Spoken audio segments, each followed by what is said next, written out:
चाची ई देख 1800 रुपया के साड़ी किनले बानी। और पता बा दुकानदार पॉलिश करके देले सा। हाँ चाची जी, हम साड़ी में फॉल पिको सब कर देले बानी ताकि माला बबनी के पहिने में झंझट ना होके। हाँ अही देखा ई बहनिया के चठानी खातिर है। देखा था बड़ा सुंदर बाटे। ए चाची हम अपना बहन के हर मौका में कौनो कमी नहीं के होके देव। चाची जी ई देखी चूड़ी एकरा संगे संगे नु सिंगार के सारा सामान रख देले बानी। बड़ा बढ़िया कहलू। ए बबुआ हमरो तरफ से ना तुको साड़ी ले ले जइहा। अरे चाची कहाँ जरूरत बा, ई सब तो ले जाता नी। हाँ। जरूरत बाटे, हमू तो माई है ना, तो हमरो तरफ से कुछ जाए के चाहिए। उ बताओ उमा गनवा का लेके जाता हो? अरे वो पैसा दे दी। उ का कहता है नु बढ़िया दुकान देख के खूब बढ़िया मिठाई लेके जाए का चाची जी? आ ये सब तो जाला। ए चाची तू खुश बाड़ू ना? बहुत खुश बानी बबुआ। तुम लोग इतना आदर भाव करत रह अपना बहिनी के, तो हम खुश ना रब तक की रहिया। चाची तनी हमनियों पे ऐसे ध्यान दिए रहो। चिंता मत कर, हम बानी ना। ठीक है। ली तुम राखी बंधेब का हो?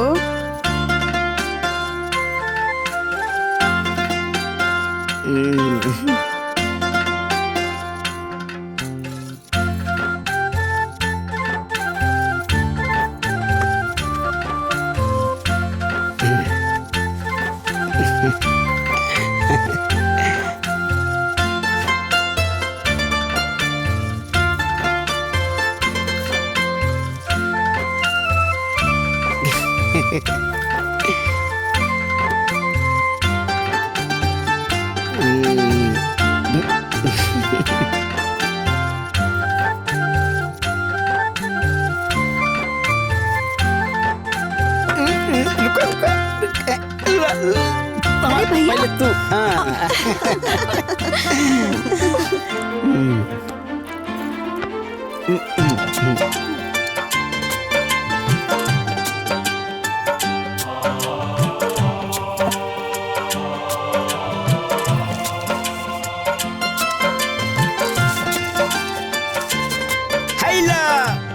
कुल 1100 रुपया।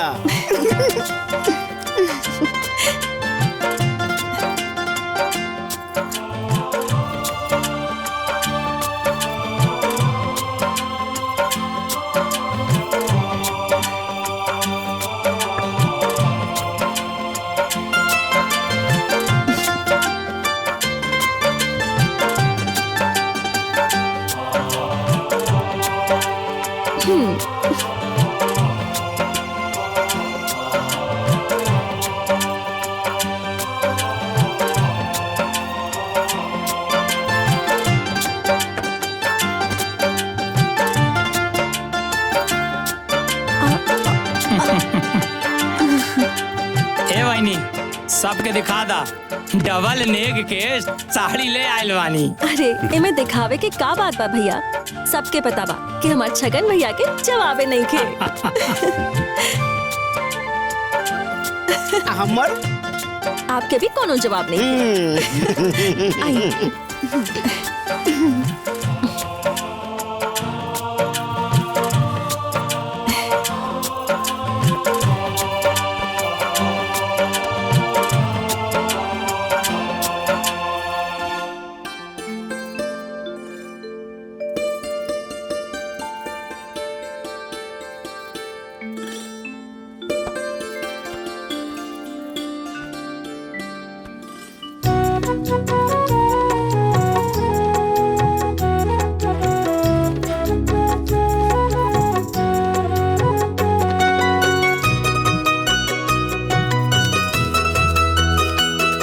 बहन तू ला 1100 रुपया।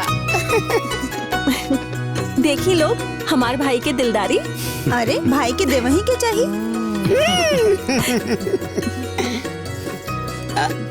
रुको हाँ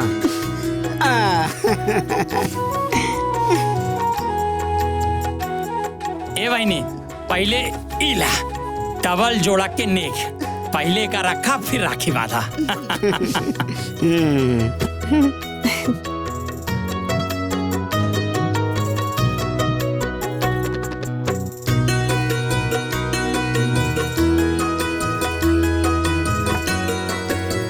हाँ दी।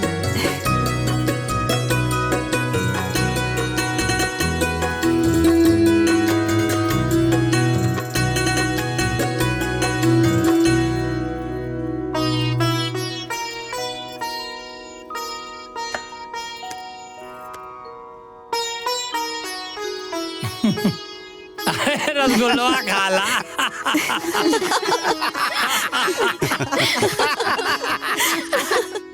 आज रहबा ना भैया। अरे राय के तरह कौन भाई अपने बहन खिया ना रहे चाहेला, हाँ? लेकिन हम बहुत परेशानी में बाटे। कौना परेशानी हो? तू तो जनते बाड़ू, 2 गो बेटी 1 गो बेटा, ऊपर से पूरा परिवार के खर्चा, अकेला आदमी। यह सब सोच के दिमाग पागल हो जाता पूरा। तू काहे दिमाग पागल करत आड़ा? ये सब हो ही ना। ए भैया वो चाची के फोन करके बोलना कि जमीनिया हमारे नामे कर दे। आखिर में तो तोर भाई है ना, तो जमीनिया तो हमारा भैल नो। चाची से कह के लिखवा देना। ठीक बा, तू चिंता ना कर, हम माई के फोन करब।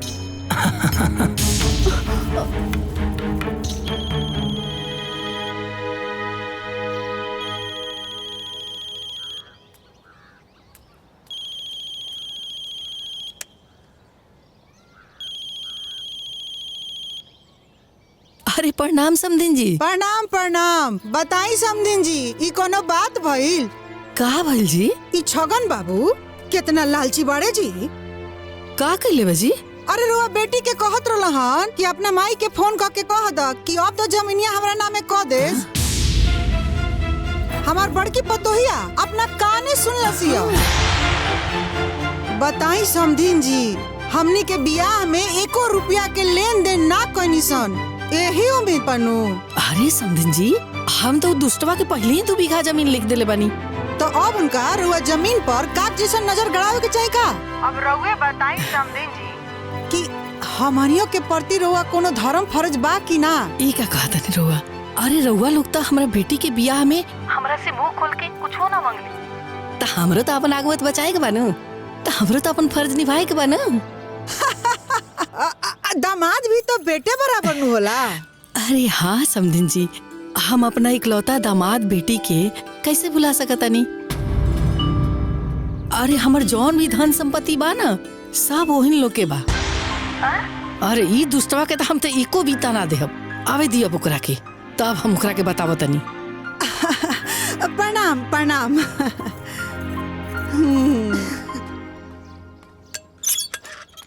हे चाची, चाची, हे चाची, हे चाची, तोर बेटवा अपना बहन की से चकचका हुआ राखी बनवा के आ गइल बा। चाची, हे देख राखी, भाई बहन के अटल प्रेम के निशानी।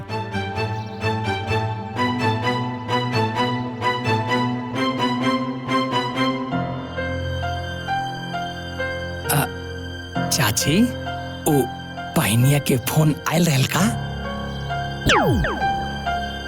बहनिया कितना, लेकिन ओकर सास के फोन आई रहल। अरे जब तोरा के 2 बीघा जमीन हम लिख देले बानी, ओकरा बादो तोर पेट ना भर रहल, तो ओकरा ससुरारी में जाके ते हमरा बेटी के कान चबावता रे कि चाची से कह के सब जमीनिया हमरा नामे लिखवा दे। सुन, हमर बेटी सीधा बिया, लेकिन हम ना पागल नहीं की। और तो सब कथा कहानी ना ओकर सास हमरा के बता दिले बड़ी। और हाँ, कान के ढक्कन खोल के बढ़िया से ते सुन ले और हमरा बात के गांठ बांध ले। जितना भी हमर धन संपत्ति बा ना, सब हमरा बेटी दामाद के बा। ओमे से ना तोरा के 1 इंच भी जमीन ना देब, समझ गेले ते? चल जो जैसे मतलब ही कहीं के।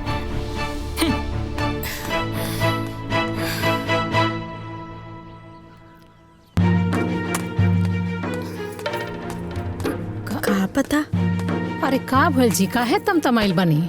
मन तो करा था कि जाके नटैया चाप दी। अरे लेकिन के कर वह चचिया के इतना दिन से नौकरी न कैनी, गुलामी करत रह गई, उल्टा पलट गई। कहत कि सारी संपत्ति बिटिया दामाद के देव, 1 इंची न देव। रउआ जाके उनकर नट्टी दबाई और हम राउर कपड़ा फोड़ दिले। अरे इतना दिन से उम्मीद लगा के बैठल बानी, आ यही संपत्ति के चक्कर में रउआ कहीं कमाए ना गईनी। आई 3 गो औलाद बड़े सन, ये कैसे पलई है सजी? अरे तोहनी के का आपस में लड़त आ सन रे? अरे का बताई अम्मा जी, इतना दिन से उम्मीद लगा के बैठल रही सन, आ का मिलल? आय कटहर। अभी बुढ़िया के हम बताए, बड़ा टाइम से चाय नाश्ता भोजन पानी खोजत रहनी, अब ना मिली। काहे रे? अब हम जौन कहे वही करे के बा। अब इनकरा के हमार पहलू समझ में आई। तो ई तू हमरा से का कहता रे? अपने मेहरारू से कह। तू सुन ला, अब वही होए जौन अब हम चाहब।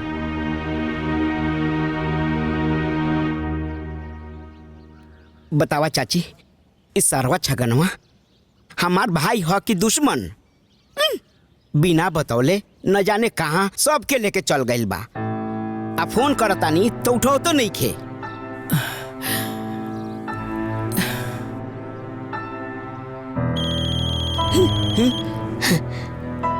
ई तो माला के फोन लगता। उठावा, स्पीकर पर। हाँ बेटी। प्रणाम माँ, खाना पीना हो गई? अरे खाना तो छोड़ा, अभी तक हमनी के चायो पानी नहीं के भइल। अरे अभी तक ना खाना ना चाय, काहे माँ? ए बेटा बनी तब नु। पता ना उ छगनवा पूरा परिवार के लेके सवेरे से कहाँ भागल बा। तोरा के जाए से पहले छगन भैया ना बतवले का? ना बेटा। अरे बहिन, इस सरवा बहुत मन बड़ू हो गइल बा। सुबह से दोनों जना बिना चाय नाश्ता के बाड़ा लोग। हाँ बेटा, ऊपर से ते देखना हमर देह धमसल लागता, मन भारी लागता। कुछ ठीक नहीं लागत बेटा हमरा। अरे बहिन, चाह बिना हमार कपार दुखता। अच्छा रुका, हम अभी छगन भैया के फोन करा तानी। का भइल दुल्हन? नैहर में सब ठीक बानू? देखी ना, माँ अभी ले खाना भी नहीं के खाइले। पता ना छगन भैया पूरा परिवार के साथ कहाँ गइल बाड़ा। हम अभी छगन भैया के फोन करा तानी। हाँ बहनिया बोल। भैया, माँ सुबह से बिना नाश्ता खाइले बिया, तो के बोल के जाए के चाहिए ना।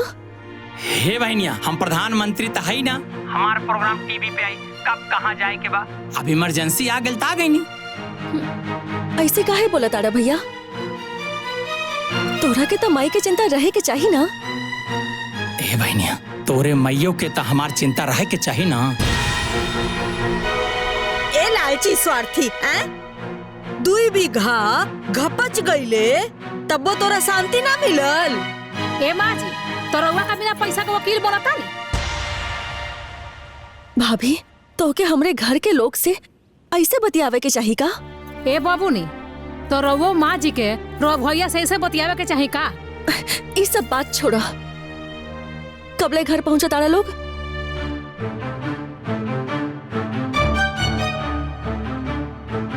ए बहनिया, हमरा सड़ुआइन के बच्चा होखे वाला बा, अभी वो पीड़ा में बा।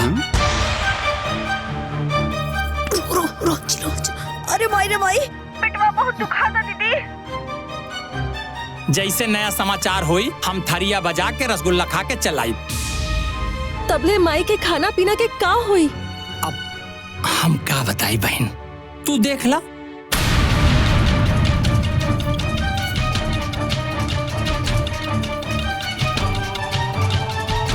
सोचा चाची, आज अगर हमार मेहरारू रहित, तू रानी बन के रहतू।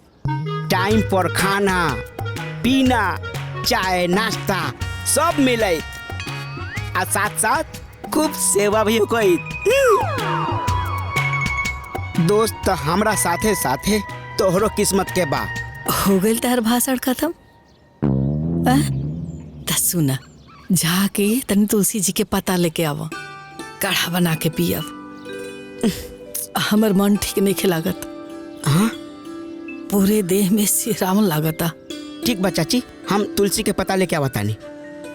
चाची सुन ना, खाना तनिका बेसिए बनैया, हाँ? एहू बेर चल जाई आ रात में ये भोजनवा खा लेल जाई। हाँ?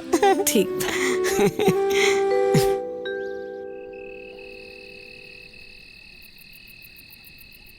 अरे मगन ठंडा लगता मगन। लो चाची। अरे उड़ा दो मगन, देखा पता हमर रजाई उड़ाओ मगन। ओढ़ा देली, अब ठीक बानू? ना ना, अरे हमर पूरा देखा पता और रजाई उड़ाओ लावतनी लावतनी।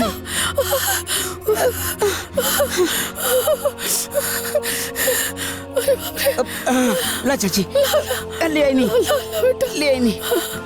हाँ ला, ई ला। अब ठीक बनू? अरे तेरे ऊपर से उड़ाओ मगन और देखा पता। चाची ठीक बारू? माला के फोन बा।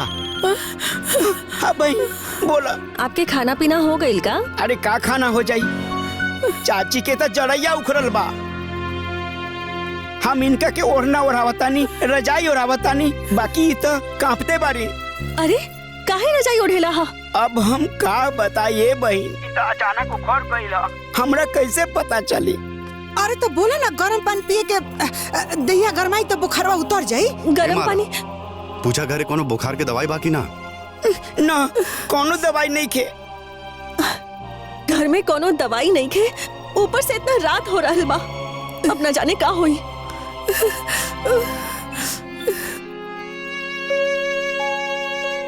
अरे घबरा लोग मत, कहा तो ओइजा जाके हम डॉक्टर के बुला के दिखला दी। फोनवा दो तो तनी बतियाई हम।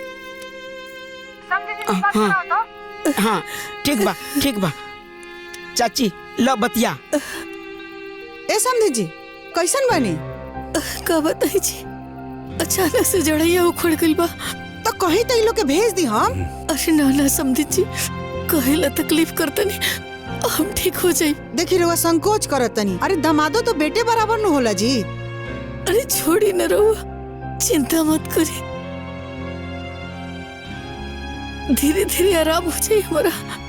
दी माँ, हमरा बहुत चिंता हो रहल बा। अरे काहे ते चिंता करते रे बेटा, रात पर ठीक ना होई तो तुम्हारे दिखा ले डॉक्टर के। हमर घरे मगन बाड़े ना। ठीक बा बेटा, रख फोन।